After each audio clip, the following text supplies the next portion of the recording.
Hola, ¿cómo estás? Te doy la bienvenida a Spoiler Podcast.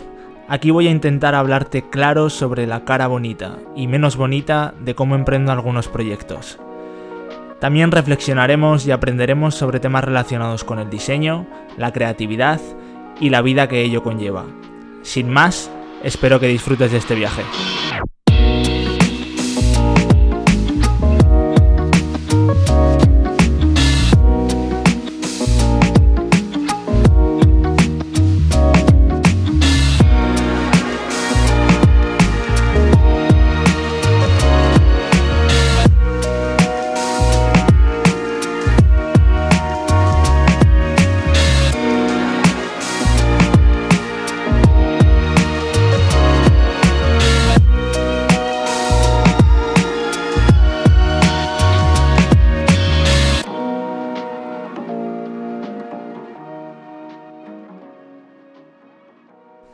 Aprender, eso que de pequeños no nos gusta tanto, a veces, en el colegio, pero hay que ver cómo me gusta ahora y por qué pasa esto. ¿No será que la manera en la que nos educan o nos hacen aprender en el colegio no es la más correcta?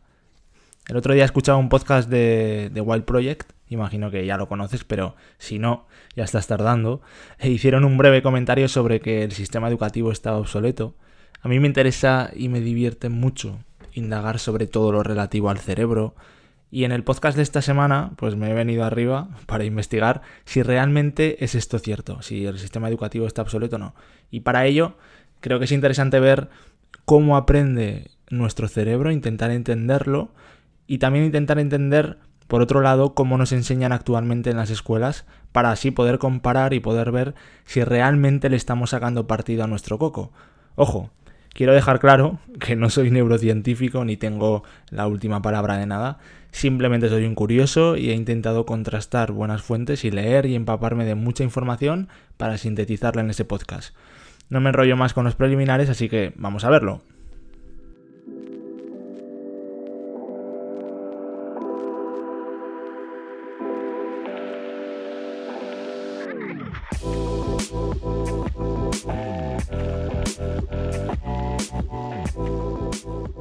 Nuestro cerebro está formado por 85.000 millones de neuronas, aproximadamente.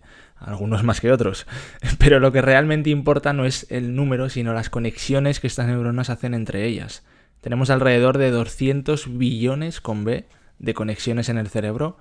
Cualquier cosa que aprendemos altera algunas de estas conexiones. Y este patrón de conexiones es donde almacenamos la memoria. Así que aprender realmente es cambiar físicamente nuestro cerebro. Cuantas más conexiones haya, además, en un aprendizaje, y más zonas distintas, y esto es muy importante, más zonas distintas del cerebro conecten en ese aprendizaje, mejor lo recordamos, por lo tanto, mejor lo aprendemos. Esto lo escuché en una charla de David Bueno, que es un experto en neuroeducación, y esta charla era en el programa Aprendemos Unidos que tiene el BBVA, que lo tiene tanto en podcast como en canal de YouTube. A mí me encanta, si no lo conoces otra vez te hago otra recomendación, pero es que te lo recomiendo mucho. No es que quiera ir de influencer, pero es que es así. ¿Y qué pasa si aprendemos algo nuevo sobre un aprendizaje pasado? Si realmente lo que hacemos es ampliar un conocimiento. Pues lo que pasa es que se generan nuevos patrones que se sustentan sobre los aprendizajes que ya hay existentes en ese ámbito. Así es como realmente acumulamos el conocimiento. Pero esto, cuidado, tiene su parte buena, pero es que también tiene su parte peligrosa, y es que si hemos aprendido algo de forma incorrecta, ese nuevo aprendizaje se sustentará sobre esos viejos patrones de un aprendizaje incorrecto. Y aprender para que el cerebro aprenda algo es fácil, está programado para adquirir nuevos patrones y aprender, pero desaprender, ojo amigo, porque ya no es tan fácil, es más complicado. Al cerebro le cuesta mucho deshacer patrones y deshacer conexiones que ya ha hecho antes, porque él piensa, si ya las he hecho antes es porque he considerado que eran interesantes, entonces, ¿para qué las voy a deshacer? Entonces, es más complicado, pero obviamente no es menos cierto que si persistes al final, obviamente podemos modificar y corregir aprendizajes incorrectos. De hecho, todos lo hacemos. Pero es más complicado. Y dirás, venga, vamos a lo que aquí nos interesa. Ya hemos estado hablando de cómo aprende el cerebro, pero aquí nos interesa saber si podemos ser más inteligentes. Aquí lo que queremos saber es si podemos ser más listos o esto es algo con lo que se nace, si esto va de serie o no. Bueno, pues parece ser que esto es un poco de cada, ¿vale? Tenemos unos 20.000 genes, de los cuales unos 8.000 pertenecen a la parte del cerebro. Todos tenemos esos genes. Lo que ocurre es que cada uno de estos genes tiene diferentes variantes que son diferentes en cada uno de nosotros. Así que esto hace que de serie haya personas con más memoria que otras, haya personas que sean más creativos que otros, haya personas con mejores aptitudes, por ejemplo, musicales o lo que sea. Pero todos tenemos realmente la capacidad de mejorar mediante el aprendizaje y la educación. Otro aspecto que ayuda mucho al cerebro a aprender y que es muy muy importante son las emociones. Y aunque parezca contradictorio, esto de que las emociones están en la patata, en el corazón, bueno, las emociones también se generan en el cerebro, obviamente, y se generan en una de las partes más primitivas del cerebro. Y el tema es que son imprescindibles para sobrevivir. El miedo es una emoción que nos protege, la alegría, la pena, todas ellas son imprescindibles. Por lo tanto, como el cerebro esto lo sabe, si aprendemos algo con un método que vaya ligado a ciertas emociones, el cerebro detecta que esto es importante para él, entonces dice, bueno, lo necesito para sobrevivir, por lo tanto, como sé que es importante, lo retengo mucho más fácilmente. De ahí que cuando leemos un libro, o vemos un documental o película, o bueno, incluso escuchamos una canción, que además de llevar un aprendizaje implícito, nos emocionan, pues esto cala mucho más profundo en nosotros que si nos explican algo de manera teórica, fría y sin emociones. Así que bueno, ya sabemos a grandes rasgos cómo aprendemos, obviamente a grandes rasgos, pero ¿siempre ha sido de la misma forma? Creo que es interesante ver también, aparte de saber cómo aprendemos, es interesante ver cómo ha ido evolucionando el cerebro generación tras generación, sobre todo en estas últimas generaciones que son las más referentes al sistema educativo actual. Y bien, una característica que, para explicar esto, una característica muy importante que tiene el cerebro y es que se adapta a su entorno. El cerebro es un camaleón, el cerebro se adapta para sobrevivir, pero ¿qué crees? ¿Que somos más listos o que somos más tontos que las generaciones pasadas? Que por ejemplo nuestros abuelos. Bueno, pues en realidad lo que ocurre en muchas ocasiones es que nuestros abuelos tenían habilidades diferentes a nosotros, entonces para algunas cosas, generaciones pasadas podríamos decir que eran más listos o más habilidosos que nosotros, pero para otras pasa al contrario y somos nosotros más listos que ellos. Precisamente por esto mismo, porque el cerebro se adapta al entorno para aprender y seguir desarrollándose. Claro, ¿y cómo ha influido la llegada de las tecnologías en la manera de aprender que tiene el cerebro? Pues aunque todavía no hay datos suficientes para sacar una comparativa y un histórico, sí que hay algunas cosas evidentes. Una de ellas es que el uso de la tecnología ha alterado el cerebro, porque realmente el cerebro, como hemos dicho, tiende a adaptarse al medio y lo hace para sacar el mayor provecho de ello. Y sí que se ha visto, por ejemplo, que la generación digital tiene menos conexiones en la zona que gestiona la memoria. Y es lógico realmente, porque si lo piensas, nosotros externalizamos la memoria en un aparato. Tenemos hoy en día todo en el teléfono y no memorizamos porque acudimos ahí y en un instante tenemos lo que queremos buscar. Pero por otro lado, en cambio, sí que con la tecnología, el cerebro tiene más conexiones en la zona que permite integrar más conexiones entrantes, porque realmente estamos continuamente recibiendo información por todos lados. Hoy en día recibimos 1000 cantidades de inputs al día de información. Si tú piensas hace años, cuando obteníamos la información, por ejemplo, a través de enciclopedias físicas, pues podías estar con 1 o máximo 2 libros encima de la mesa simultáneamente. Ahora, con internet, como todo es mucho más sencillo y más liviano, podemos tener una gran cantidad de pestañas abiertas en Google Chrome al mismo tiempo en el ordenador y estar recibiendo diferentes impactos a la vez. Pasamos de una a otra con agilidad, vamos de un sitio a otro. Por lo tanto, nuestro cerebro se ha acostumbrado a esto, ha ido adaptándose. Es decir que lamento decirte que con esta teoría no se resolvería el pique con nuestros abuelos sobre si somos más tontos o más listos que ellos, porque aquí, como hemos visto, depende para algunas cosas u otras. Pero por otro lado, hay un estudio que beneficia a nuestros abuelos, que es el estudio Flynn, que sostiene que a partir de los años 90 nuestro cociente intelectual ha ido disminuyendo. Este estudio Lo que hizo fue comenzar a medir el cociente intelectual de las generaciones en el siglo XX, sobre todo concretamente después de la Segunda Guerra Mundial. Y fueron viendo cómo generación tras generación el cociente intelectual iba creciendo hasta 1975.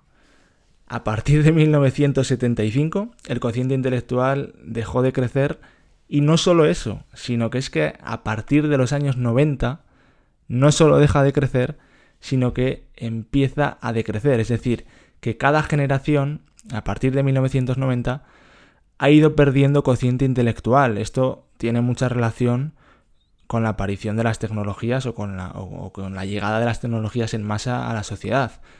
Aunque hay que decir, por otro lado, en beneficio de lo anterior, hay que decir que este estudio tiene una cierta polémica porque se dice que realmente la manera de medir el cociente intelectual también está desactualizada, ya que se basa en gran medida en la memoria, en la capacidad de memorización. Y sí que es cierto, como hemos dicho antes, que con el uso de las tecnologías el cerebro se ha adaptado y nuestra capacidad de memorización ha disminuido. Las conexiones que hacemos en la parte de la memoria han disminuido. Pero eso no quiere decir que seamos menos inteligentes, ya que, bueno, como hemos visto, también hemos aumentado otras capacidades del cerebro que antes no teníamos y que también son muy importantes hoy en día.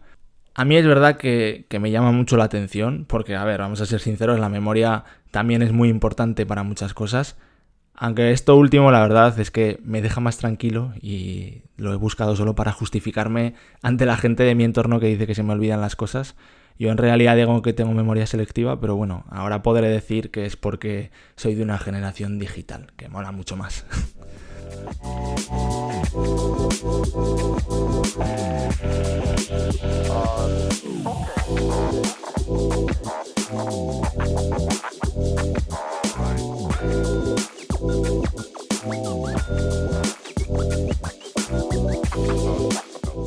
Antes decíamos que cada cerebro es único, pero ¿qué pasa? Que si a todo el mundo lo educamos de la misma manera y estamos diciendo que nuestra genética es distinta, pues no funcionará igual para todos. Por eso, para sacarle el máximo provecho, debemos intentar que la manera de educarnos sea lo más personalizada posible. Esto obviamente es difícil, pero aquí coge presencia el aprender cosas de manera autodidacta, que luego veremos y profundizaremos sobre ello. Hay más cosas del sistema educativo actual que muchos expertos, de neuroeducadores, neurocirujanos, o sea, neurocientíficos, muchos dicen que está siendo un error para nuestra educación y avance de nuestro cerebro. Por ejemplo, ciertas asignaturas como la plástica, la música o la educación física, que realmente tienen un peso demasiado pequeño y que además cada vez es menor en la educación actual. Sin embargo, está demostrado como, por ejemplo, el ejercicio físico hace que las neuronas de nuestro cerebro puedan establecer más fácilmente conexiones entre ellas, así que facilita el poder aprender cualquier cosa. Esto es porque el ejercicio físico nos ayuda a coordinar procesos uno detrás de otro y esto facilita que esto se genere en los patrones de nuestras conexiones en el cerebro, además de que nos aporta algunas sustancias que dan energía al cerebro para poder realizar más conexiones. Otra cosa importante es la música. La música, por ejemplo, es una gimnasia para el cerebro brutal, porque es de las pocas actividades que activa todo el cerebro simultáneamente al mismo tiempo. Así que escuchar música o aprender a tocar un instrumento, sobre todo cuando eres pequeño, es de las mejores gimnasias que puedes hacer para el cerebro. También hay otra que activa todas las partes, que es el estar con personas, el socializar. Es de las cosas también que activa todas las áreas del cerebro. De hecho, socializar es de las cosas que más energía de nuestro cerebro consume, porque tú piensas que tienes que estar pendiente de los demás, pendiente de sus intenciones, de sus emociones, de qué te pueden aportar. Y por otro lado, debes estar pendiente de qué puedes aportarles tú, es decir, de intentar integrar continuamente tu individualidad en un colectivo. Y eso realmente consume mucha energía. Otra cosa importante que ayuda mucho a poder aprender y que tampoco se le da en muchas ocasiones la importancia que merecería en la educación es el juego. Que no significa... juego no tiene por qué estar siempre asociado a diversión, a cachondeo. No, puede ser algo muy educativo y algo para aprender, ¿no? Pero está demostrado que el juego, como método de desarrollo, es la mejor manera de aprender. ¿Por qué? porque nos permite en muchas ocasiones socializar, lo que hablábamos antes, nos permite abordar un problema de manera práctica y además nos motiva, nos transmite emociones, que es la motivación y como hemos dicho antes, la educación ligada a emociones es la mejor forma para adquirir un conocimiento porque, como decíamos, el cerebro sabe que las emociones son importantes para sobrevivir y lo asume más rápido. Está claro que el sistema educativo actual no es lo más eficiente, que digamos, y no tiene mucho en cuenta todo esto que estamos hablando para sacarle el máximo partido posible a nuestro cerebro. De hecho, mi opinión es que el sistema educativo está bastante obsoleto. Y creo que tiene mucho sentido porque el sistema educativo actual fue creado para un mundo que ya no existe. De hecho, tenemos el mismo sistema educativo que se creó hace aproximadamente 2 siglos. A ver, 2 siglos me parece una barbaridad. Obviamente la humanidad se ha formado siempre, pero me refiero a las estructuras escolares tal y como las conocemos hoy en día. Eso tiene casi 2 siglos. Y son las mismas desde hace 2 siglos. Pero hay que pensar que en 2 siglos ha llovido mucho. Aquella sociedad era una sociedad muy diferente a la de ahora. Era una sociedad industrial, basada en procesos que se encadenaban uno detrás de otro para conseguir un producto final. Y así es un poco como se gestó el sistema educativo. El niño entraba a la escuela, realizaba una serie de procesos y salía con un producto que en este caso era una titulación debajo del brazo. Un sistema que estaba basado puramente, y que sigue a día de hoy, basado puramente en la memorización, en la que debes memorizar algo, un paso tras otro, introdúcelo en tu cabeza, encapsúlalo, comprímelo y escúpelo en un examen. En muchas de las ocasiones puede suceder que ni siquiera se comprenda bien lo que se está memorizando porque no ha dado tiempo a asimilarse y lo que acaba pasando es que se olvida días después del examen. De hecho, un psicólogo alemán llamado Hermann Ebbinghaus, perdona la pronunciación, algo así, trató de investigar en 1885 cuánto se tardaba en olvidar las cosas que no había dado tiempo a asimilar. Lo que hizo fue un experimento en el que los participantes tenían que aprender 13 sílabas que no tenían significado, ¿vale? Y tenían que repetirlas en 2 ocasiones sin cometer ningún error. Pues bien, los resultados mostraron que más de la mitad de los participantes olvidaban sus sílabas el primer día.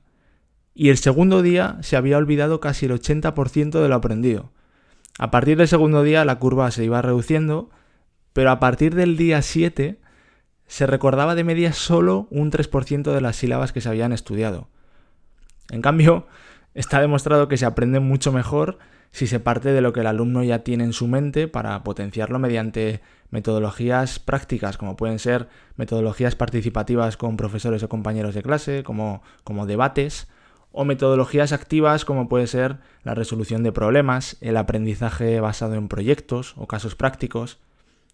Yo siempre digo, incluso seguro que ya lo he dicho en este podcast, me pongo en modo abuelo ya, pero tengo un gran recuerdo de mi carrera precisamente por esto último, porque creo que era, para los tiempos en los que corren hoy en día, era bastante práctica. Siempre teníamos un proyecto troncal que iba aumentando en complejidad curso a curso a medida que adquiríamos más conocimientos, y esto hacía que estuvieses motivado para adquirir esos conocimientos porque ya no tanto era para el examen, que también lo sabía y también había exámenes de estos de memorizar, por supuesto, pero lo aprendías también porque lo necesitabas para resolver el proyecto en sí.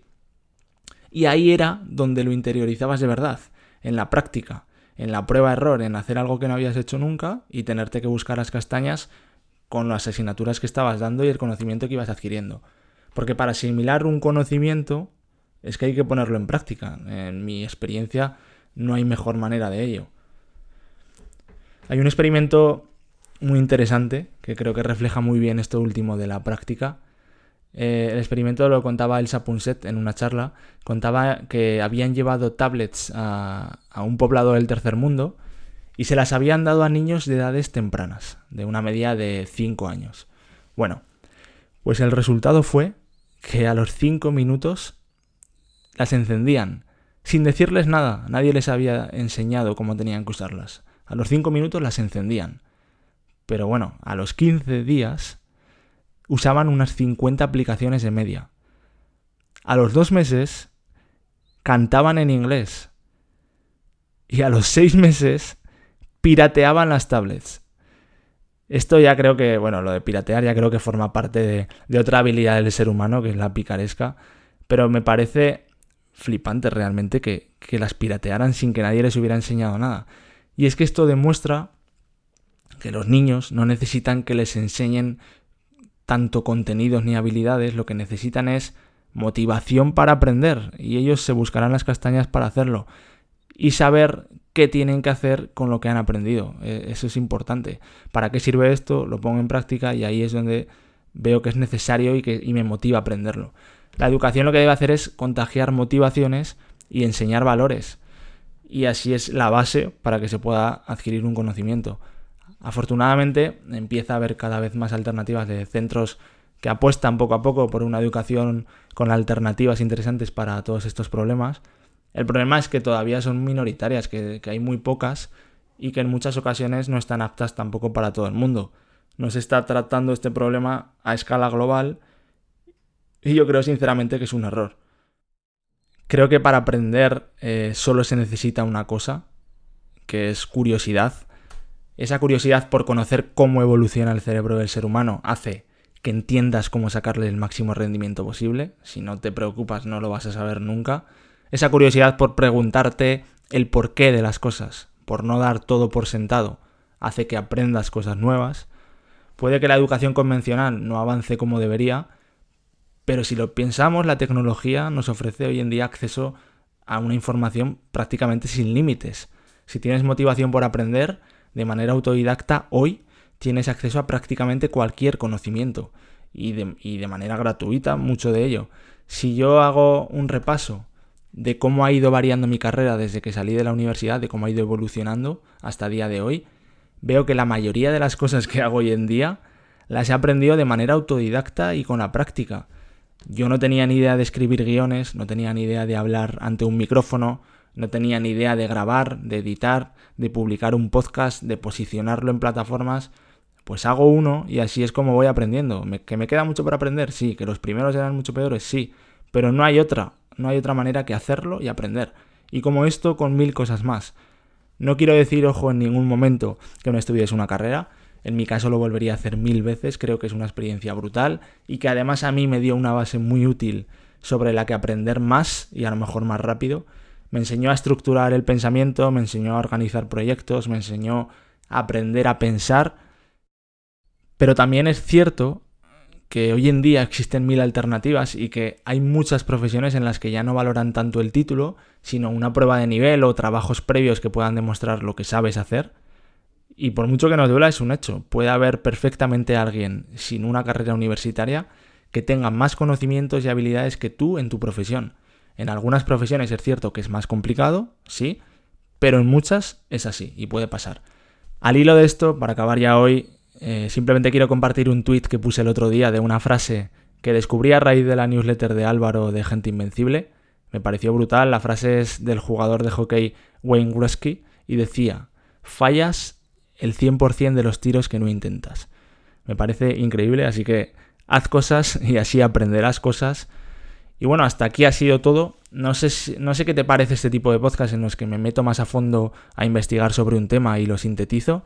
La verdad es que a mí son los que más trabajo me llevan, pero también son los que más me gustan porque me sirven para meterme a fondo sobre temas en los que me apetece mucho profundizar y oye, yo aprendo y de paso pues a ti te ahorro tiempo ofreciéndote toda la información ya más masticada. Así que espero que te haya aportado algo. Ya sabes que puedes dejarme un comentario en la plataforma que lo escuches o si prefieres puedes encontrarme en mi web ignacioverges.com, donde además te dejo las notas ampliadas del capítulo con algunos enlaces de todos estos estudios y cosas que te he ido comentando a lo largo del podcast. Y si quieres, pues puedes suscribirte a la newsletter, así yo te envío cada vez que tenga algo que contarte. Y si no quieres, pues no lo hagas, claro que sí. Esto es todo. Mil gracias siempre por escucharme. Que pases buena semana y nos vemos pronto.